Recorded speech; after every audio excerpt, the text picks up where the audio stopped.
Hello guys, welcome back to this fresh weekly market analysis video. I hope you all are fine and doing good. So guys, अगर हम लोग ने last के session में नहीं, I'm really sorry, last के week में अगर आपने मार्केट देखा रहेगा तो आपने देखा रहेगा कि हम लोग ने लास्ट टू लास्ट वीक मतलब वीकली मार्केट एनालिसिस वीडियो में डिस्कस किया हुआ था कि दैट मार्केट ने एक अच्छा खासा एक मतलब बाउंस लिया हुआ है जस्ट अ सेकेंड, और बहुत ज्यादा चांसेस है कि मार्केट ऐसा 90 डिग्री में तो ऊपर नहीं जाता है। मार्केट का स्ट्रक्चर ही ऐसा रहता है कि वो स्विंग के मूव्स में ऊपर जाता है, तो बहुत ज्यादा चांसेस है कि मार्केट यहाँ पे एक हॉल्ट ले, यहाँ पे एक रिट्रेसमेंट आए जिसे हम लोग प्रॉफिट बुकिंग भी कहते हैं कि वो प्रॉफिट बुकिंग का मूव आए नीचे की तरफ और फिर मार्केट ऊपर की तरफ जाने के लिए कोशिश करे।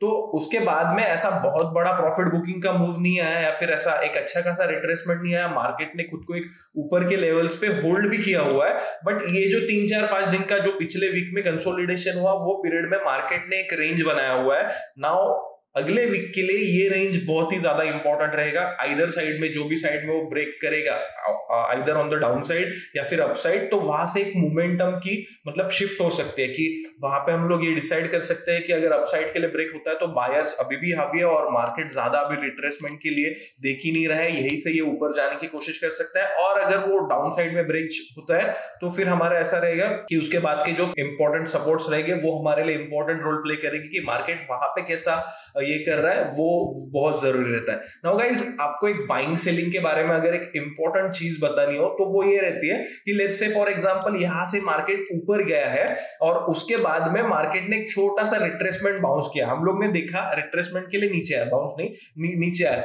हम लोग ने देखा कि मार्केट में ये जो सपोर्ट्स है मतलब जो निफ्टी के 17,600, 580, 550 के आसपास है वो बहुत ही इंपॉर्टेंट है, वो ये ब्रीच नहीं हो रहे।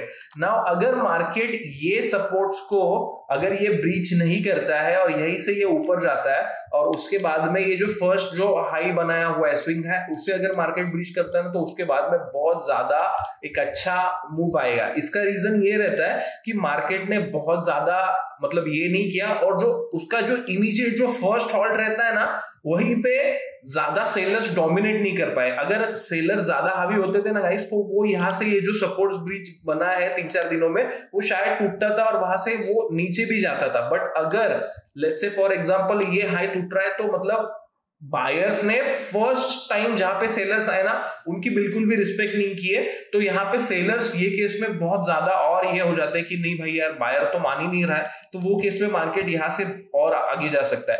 तो ये अभी आगे वाला सिनेरियो है, बट ये मैं आपको इसके लिए बताना चाहता हूँ कि यहाँ से एक छोटा मोटा साइकोलॉजी बिल्ड होने के लिए बहुत ज्यादा हेल्प होता है ट्रेडिंग में भी। नाउ अगर नेक्स्ट वीक के लिए हम लोग लेवल्स के बारे में बात करें तो कौन से लेवल्स इंपॉर्टेंट रहेंगे, तो निफ्टी ने क्लोज दिया 17,624 पे जस्ट अ सेकंड, तो यहाँ पे 17,550 17,500 के इमीडिएट सपोर्ट है। अगर आपने देखा रहेगा गाइस कि फ्राइडे के सेशन में जस्ट अ सेकंड, हाँ फ्राइडे के सेशन में हम लोग ने ये जो एक इंपॉर्टेंट 580 की जो लोस थे जो पिछले ऑलमोस्ट 7-8 टाइम से बढ़ रहे थे वो ब्रीच करके मार्केट ने एक छोटा सा डिप लिया था 550 की तरफ एंड अगेन वहां से एक बाउंस आया। तो ये जो 550 के लोज है ना गाइस ये नाउ इंपॉर्टेंट रोल प्ले करेंगे 17,550 और ये 500 मतलब देखो कि उसके बाद में भी एक जो इमीडिएट सपोर्ट है वो नजदीक है। तो इसकी वजह से हम लोग ने ये दोनों लेवल्स को मार्क किया हुआ है कि अगले वीक में शायद ऐसा हो सकता है कि 550 टूटे तो मार्केट 500 की तरफ जाए, बट वहां पे आप देख सकते हो यहाँ पे एक इंपॉर्टेंट मार्केट ने सपोर्ट लेके एक अच्छा कैंडल बनाया था तो शायद वहां से आए। तो हमारे लिए नेक्स्ट वीक के लिए दोनों जोन इंपॉर्टेंट हो जाएगा कि जब भी 17,550 के नीचे मार्केट जाएगा तो 17,500 की तरफ जाएगा, बट जब भी डिसीजिवली 17,500 टूटेगा तब भी फर्दर प्रॉफिट बुकिंग आ सकता है, देन वो 17,400 17,325 की तरफ मतलब ये जो लोज है उसकी तरफ जा सकता है। You guys can see that we have mentioned here 17,400 17,325 की तरफ ये देन वो केस में जा सकता है ना। अभी इमीडिएट रेजिस्टेंस क्या है गाइस, ये बहुत ही मतलब इजी हमें समझने के लिए है। आप देख सकते हो कि we have drawn trend line, पिछले तीन सेशन में मार्केट ने ये जोन में एक अच्छा खासा रेजिस्टेंस लिया है। मार्केट जब भी यहाँ पे गया सेल ऑफ हुआ है और वहां से मार्केट नीचे आया हुआ है, so that would act as a important resistance.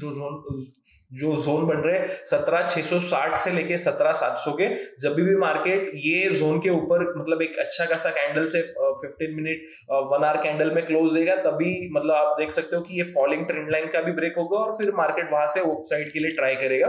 तो इंपॉर्टेंट जो अगर आप देखो रेजिस्टेंस तो वो है 17,660 17,700। If it is breaching that then 17,750 17,900 की तरफ मार्केट जाएगा। एंड यहाँ पे हम लोग ने लास्ट वीक में भी ये डिस्कस किया हुआ था कि नेगेटिव बिलो 17,300 ओनली, जब भी निफ्टी 17,300 के नीचे जाएगा वही केस में अगर आप डेली चार्ट पे देखो तो वो जोन ये है। ये क्यों हम लोग ने डिस्कस किया हुआ था लास्ट, अगर वीकली मार्केट एनालिसिस वीडियो आपने देखा रहेगा तो वहां पे हम लोग ने डिस्कस किया था if it is going below that, तो ये जो ट्रेंड लाइन बनी हुई है ये उसके नीचे जाएगा तो ये ब्रेकआउट फेल्योर माना जाएगा और वहां से प्रॉफिट बुकिंग और बढ़ सकती है। तो वो केस में वहां से ज्यादा प्रॉफिट बुकिंग आ सकती है। तो 17,300 के नीचे ही अगर मार्केट जाता है तो बड़ा नेगेटिव होगा, अदरवाइज मार्केट रिकवरी के लिए देखेगा। नाउ गाइस अगर हम लोग निफ्टी बैंक के लिए देखें तो निफ्टी बैंक में भी एक अच्छा खासा स्ट्रक्चर बना हुआ है। डेली चार्ट पे आप देख सकते हो कि हम लोग ने पिछले जो 2 वीडियोस किए थे बनाए थे तो उसमें भी हम लोग ने डिस्कस किया हुआ कि मार्केट ये रेंज बनाया हुआ है।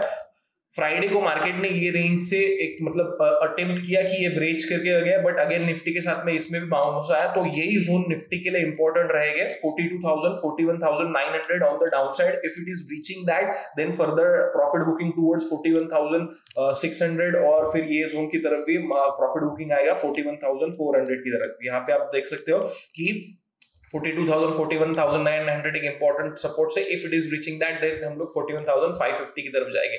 इंपॉर्टेंट रेजिस्टेंस क्या है गाइस, अभी ये समझना काफी इजी है। आप देख सकते हो कि यहाँ पे ऑन द अपसाइड 42,400 के इंपॉर्टेंट हर्डल्स बने हुए हैं। जब भी मार्केट इसको ब्रीच करेगा तभी वहां से एक फर्दर अप मूव आएगा, क्योंकि हम देख सकते हैं पिछले 3 सेशन में यहाँ पे ऑलमोस्ट ट्रिपल टॉप बना हुआ है। तो ट्रिपल टॉप अगर ब्रेकआउट होता है तो उसके बाद में एक अच्छा खासा मोमेंटम आ सकता है, बट अभी तक ऐसे कोई मतलब उलझन नहीं है। बट अगर वो आए तो वहां से हम लोग एक अपसाइड के लिए फिर देन हम लोग 42,800 की तरफ जाएंगे, और नेगेटिव हम लोग 40,700 के नीचे जब जाएंगे then only we will be negative. Otherwise market ठीक ठाक मतलब बाय ऑन डिप्स वाला चलेगा। तो ये लेवल से गाइज आप ये लेवल्स को नोट डाउन कर लेना, अगला वीक काफी अच्छा रहेगा। So we would be trading. पिछले वीक में हम लोग ने ज्यादा ट्रेडिंग नहीं किया होता, हम लोग ये वीक में ट्रेड करेंगे एंड मोर ओवर जो भी डेली अपडेट्स हो गए या फिर कुछ लेवल्स होगी, so we would be updating through videos as well. So thank you so much guys, have an awesome time.